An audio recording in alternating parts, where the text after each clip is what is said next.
Kama wewe ni Mkristo, kama wewe unaenda kanisani, basi ujumbe huu unakuhusu katika siku ya leo, kwa sababu Wakristo wengi na waenda makanisani wengi wamekufa, bado wako hai. Wamekufa lakini bado wakingali hai. Kwa nini nasema hivi mpendwa, kwamba ujumbe huu unakuhusu kama wewe ni Mkristo au kama wewe ni mtu wa dini, mtu unayeenda kanisani, au ni mtu wa dhehebu lolote. Ujumbe huu unakuhusu kwa nini? Ni kwa sababu watu wengi ambao ni wa dini wanajidanganya kwamba wako hai kipindi wamekufa wakingali wazima, yani wanapumua lakini wamesha kuwa wafu. Wao wanajidanganya eti wako hai katika Mungu au kwa Mungu wako hai, eti kwa sababu wanaenda kanisani, yani wanatoa sadaka, wanaimba. Wengine wanajidanganya kwa kuwa eti wanahubiri, eti ndicho kinachowafanya kuwa hai kwa Mungu. Lakini mpendwa, uhalisia ni kwamba watu wengi waenda makanisani, Wakristo wengi wamesha kuwa wafu katika Mungu. Kinachowachanganya au kitu ambacho kinawafanya wapotee ni pale wanapoona wanakubalika kwenye dini lao, wakienda wakifanya 1, 2, 3, wakifuata yale maelekezo ya dini, wanaamini basi wako hai kwa Mungu. Lakini mpendwa, ukweli ni kwamba wengi wenu hapo ulipo, unapoitegea sikio katika siku ya leo, wewe umesha kuwa mfu kwa Mungu. Ninakusalimu katika jina la Bwana wetu Yesu Kristo. Popote pale ulipo, ninapenda nikutamkie baraka katika jina la Bwana wetu Yesu Kristo. Ubarikiwe milele yote mpendwa, kwa kuwa wewe unaendelea kutegea sikio na kupokea habari njema za ufalme wa Mungu zinazokufikia kutoka hapa mpendwa, siku zote katika channel hii ya Mkombozi Ministry. Na anayekufikishia ujumbe huu siku zote sio mwingine bali ni mwinjilisti Edmond Obedi. Pendwa, nina furaha sana kuweza kupata nafasi na kibali kuwa pamoja nawe katika siku ya leo. Maana kama wewe uko hai, bado uko mzima, unapumua, unapumzi, basi mimi na wewe hatuna budi kumshukuru Mungu, kumtukuza Yesu Kristo, kumuinua, kumtangaza na kumhubiri kwamba yeye peke yake ndiye njia, kweli na uzima. Hakuna njia nyingine, ni Yesu peke yake, yeye aliyetufia mimi na wewe pale msalabani, na siku ya 3 akafufuka mpendwa, na siku ya leo yuko hai. Huyu ndiye mwanaume ambaye anapita wanaume wote, ni mfalme wa wafalme, anapita wafalme wote, na anarudi muda sio mrefu mpendwa. Na ndio maana inatakiwa siku zote na wakati wote ubakie kuwa hai ndani ya Kristo Yesu. Na kuwa hai katika Yesu sio kutoa sadaka. Kuwa hai ndani ya Yesu Kristo sio kwenda kanisani. Kuwa hai katika Yesu Kristo sio kupata cheti cha ubatizo. Kuwa hai katika Yesu Kristo mpendwa, sio kujulikana kwa mchungaji au kwa askofu au kwa nabii au kwa mtume. Kuwa hai ndani ya Yesu Kristo pendwa, sio kuimba. Kuwa hai katika Mungu au katika Yesu sio kuwa mhubiri wa neno.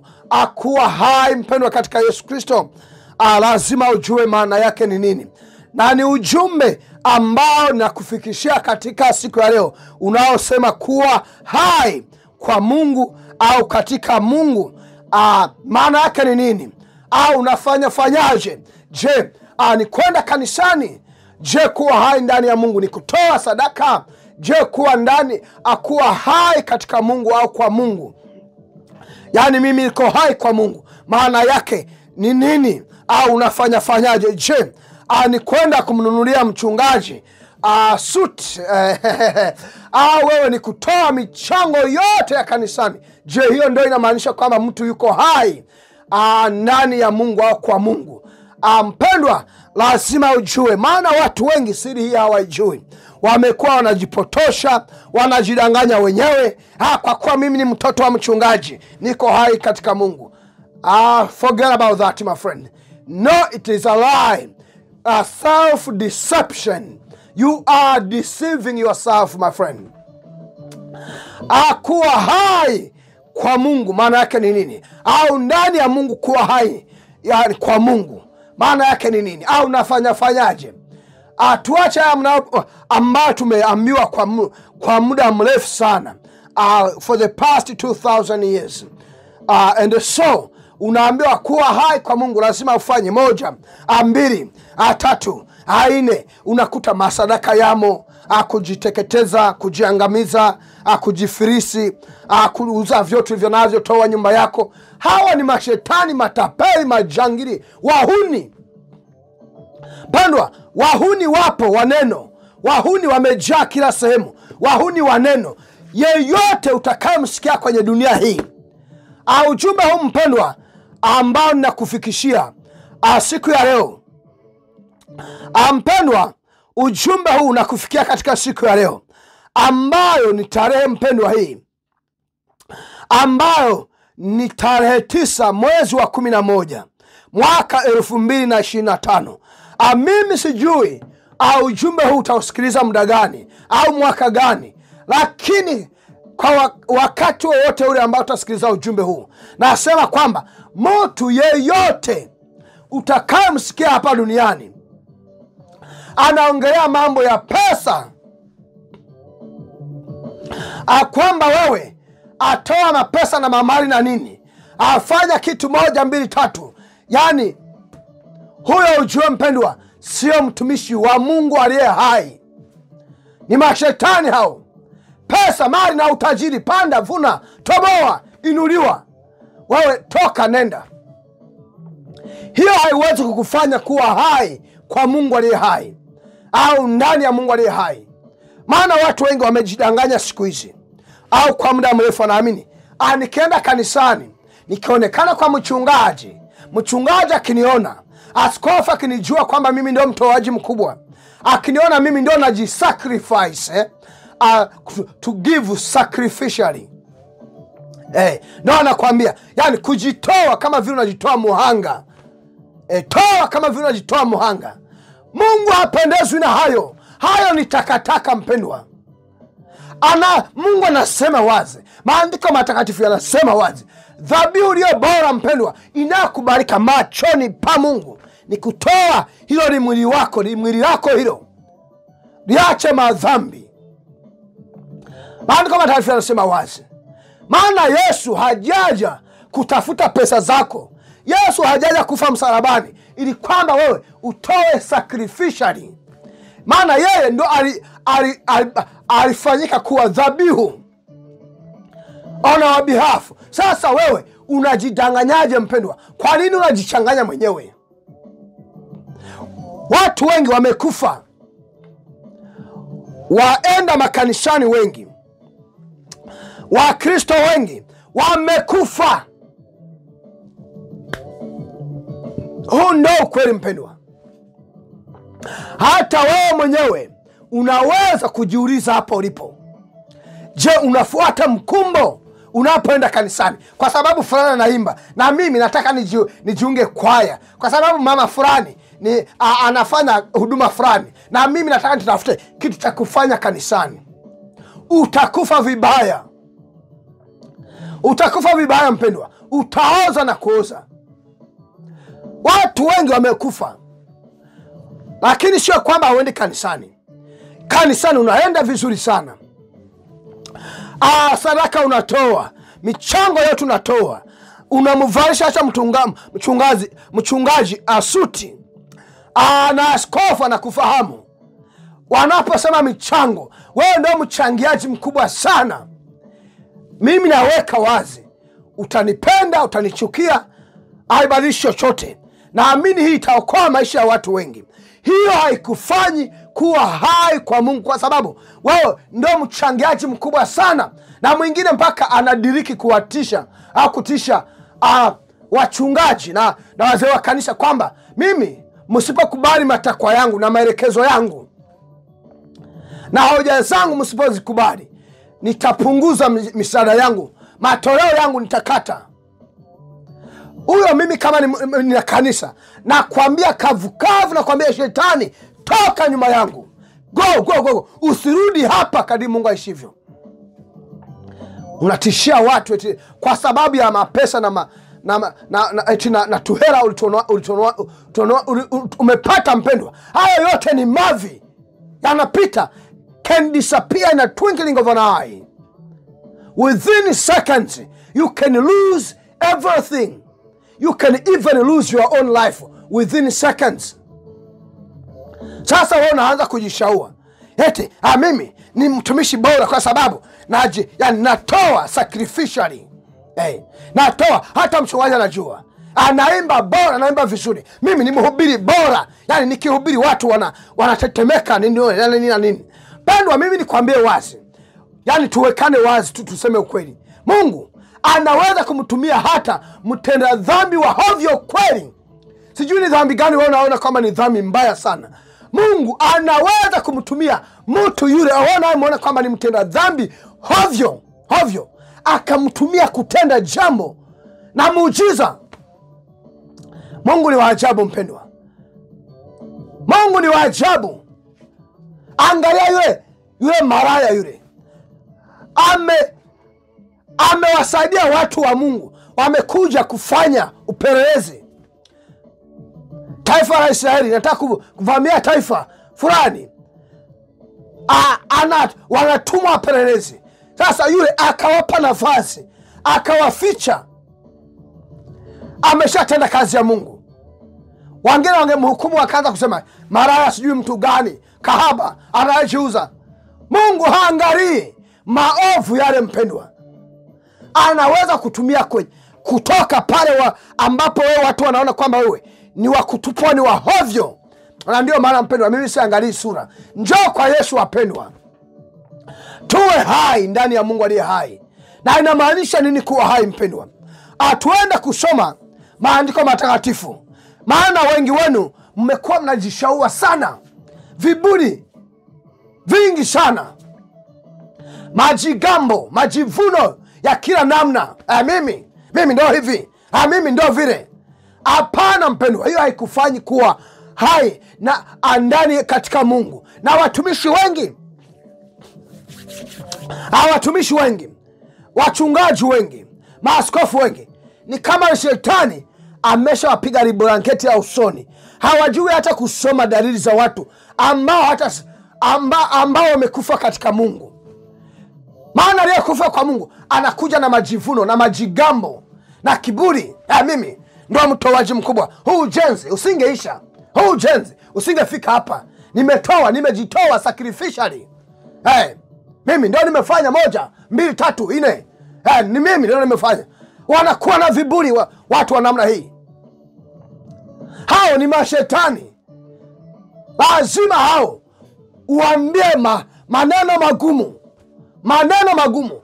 Hatutoi wapendwa kumshawishi Mungu, kuimpress. Sijui ndio itakuwa kumshawishi Mungu. You want to impress God.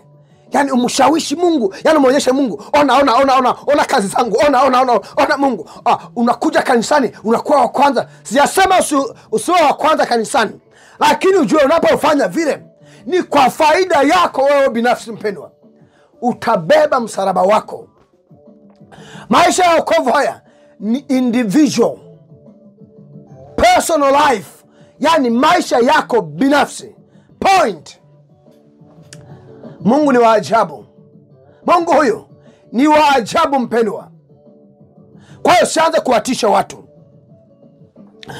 Tusome maandiko matakatifu katika Warumi. Tunasoma Warumi 6, tunaanzia mstari wa 11.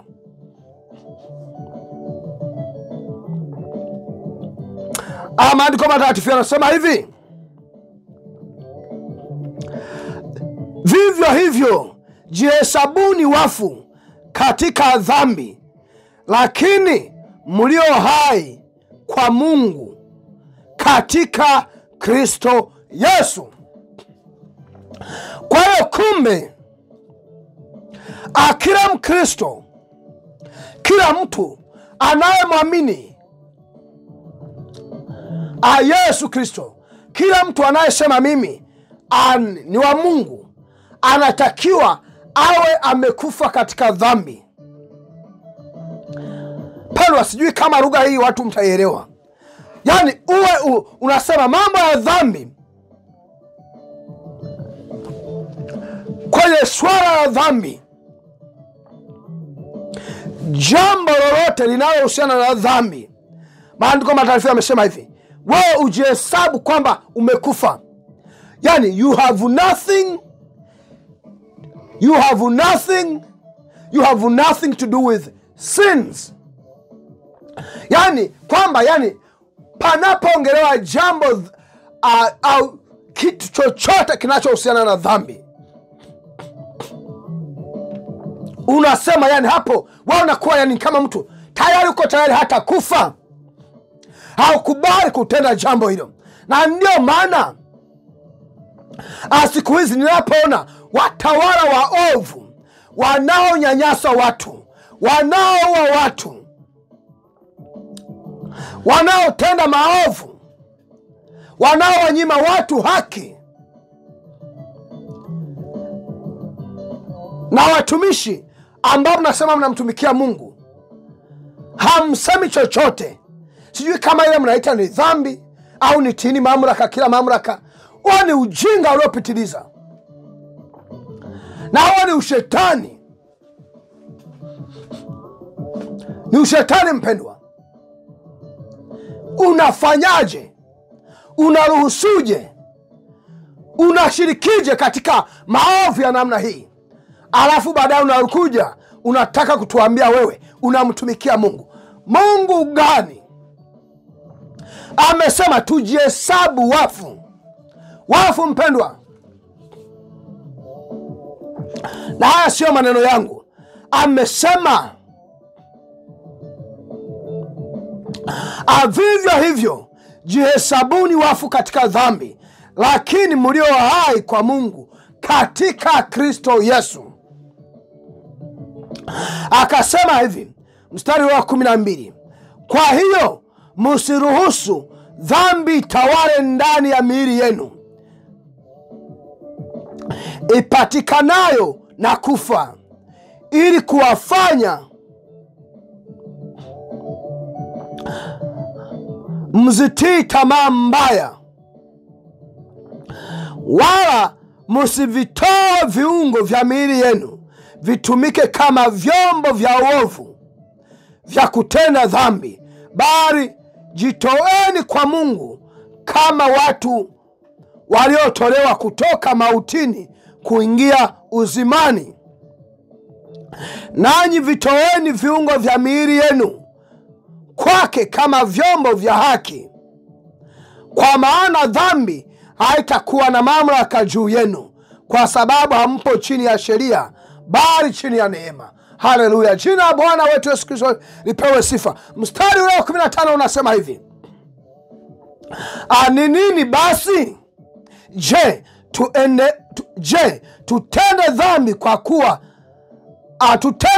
kwa kuwa hatuko chini ya sheria, bali chini ya neema? La hasha! Maana kuna watu wanasema we tumeokolewa kwa neema, we anaruhusiwa kufanya chochote na nachokipenda, nachokitaka, kwa sababu nimeokolewa kwa neema. Wanasema neema hii inaniruhusu kufanya chochote ninachokitaka. Kwa hiyo pale ndo akamalizia mstari wa 15 akasema, akasema basi ni nini? Ni nini basi? Je, tuendelee kutenda dhambi kwa sababu tumeokolewa kwa neema?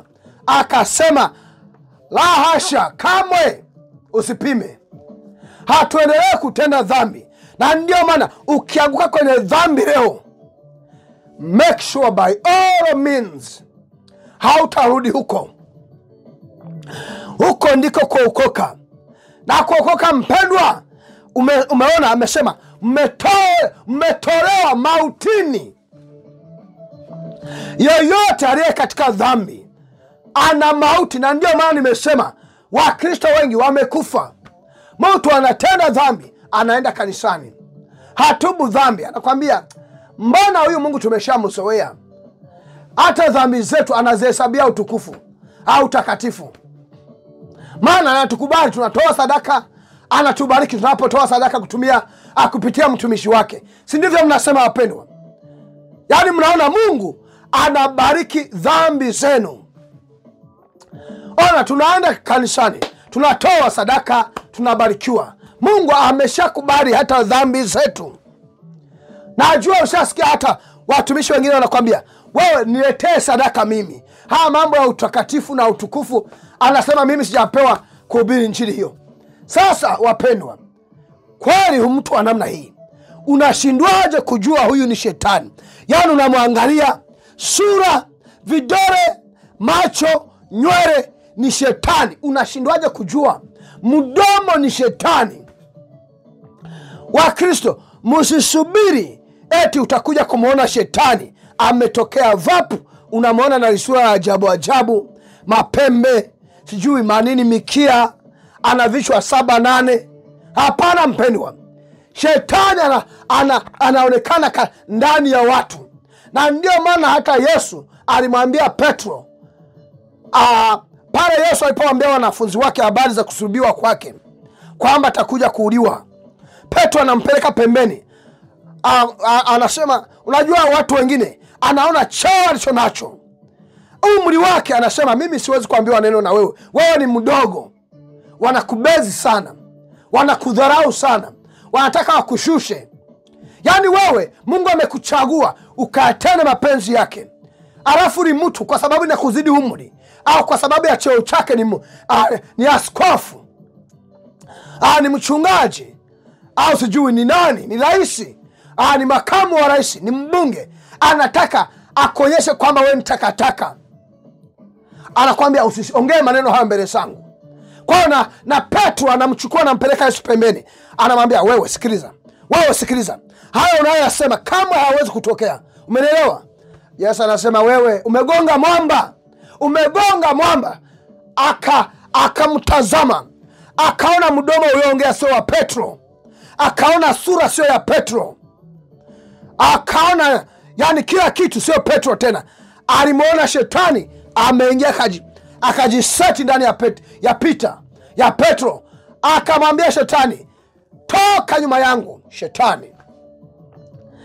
Wakristo wa leo umwambie hivyo, wewe ni mtumishi, amenikwaza, sitarudi kanisani kwenu, acha mimi naondoka, nahama kanisa. Unahama kanisa. Kwa hiyo tufanyeje? Shida ni pale utakapohama kanisa, unaingia pabaya. Huenda hapa ulipo mtumishi anahubiri Yesu wa kweli, na ndio maana hataki mambo ya mizaa, mambo ya hovyo akubaliani nayo, anapiga kavu za uso. Na pale ndio watu wanakwazika, umeniofendi, nimekwazika, kwa nini umesema vile, kama ni kuna niongelea mimi? Wewe nenda utubu. Kama maana neno la Mungu linasema hivi, kama mioyo yenu haiwahukumu wapendwa, basi hauna hatia yoyote mbele za Mungu. Sasa wewe una self conviction, yani roho yako inakuconvict na inakuconvince, yani kuna conviction ndani yako, alafu unaanza kurushia mtu lawama, unashutumu mtu eti amekuongelea wewe. Hapana, roho yako yule ni Roho Mtakatifu anakuambia wewe pita mbele, tengeneza haraka. Hatutaji mtu, hatusemi mtu, hatuko hapa kufuatilia habari na taarifa za watu eti ndio tuje tuhubirie. Hapana mpendwa, Hiyo ni injili ya feki ya manabii wa uongo wa siku za mwisho. Sisi tunahubiri kadri Roho wa Mungu anavyotuongoza.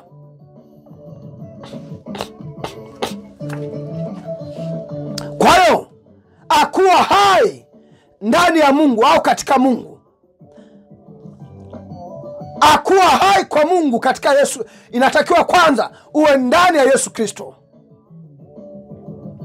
Lakini cha kufanya, anasema ujihesabu kwamba umekufa kwenye swala au jambo lolote linalohusiana na dhambi.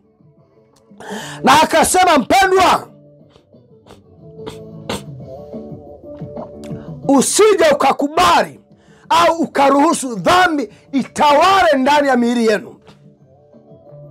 Kwa nini? Ni kwa sababu mwili wako ni hekalu la Roho Mtakatifu.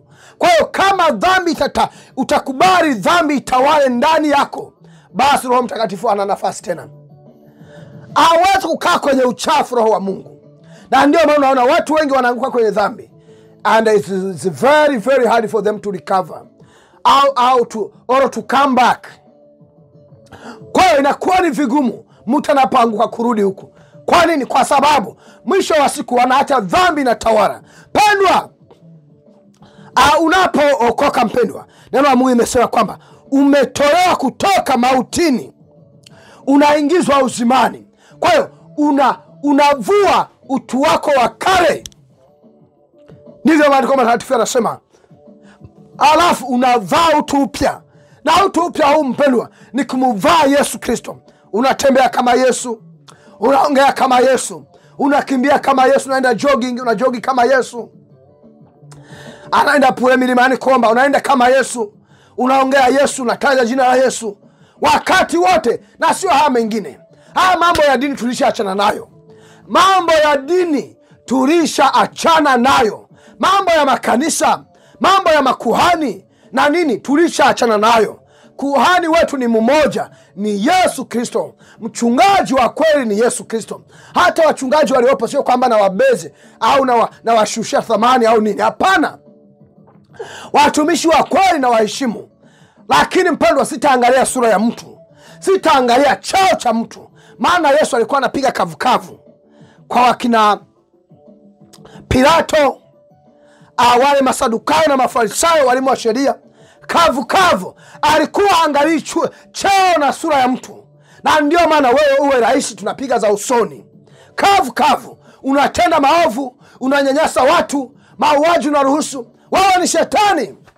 Wewe mtumishi usiyekemea dhambi, wewe ni shetani pia. Unaruhusuje maovu yatokee? Kwa hiyo maandiko matakatifu yanasema wazi mpendwa,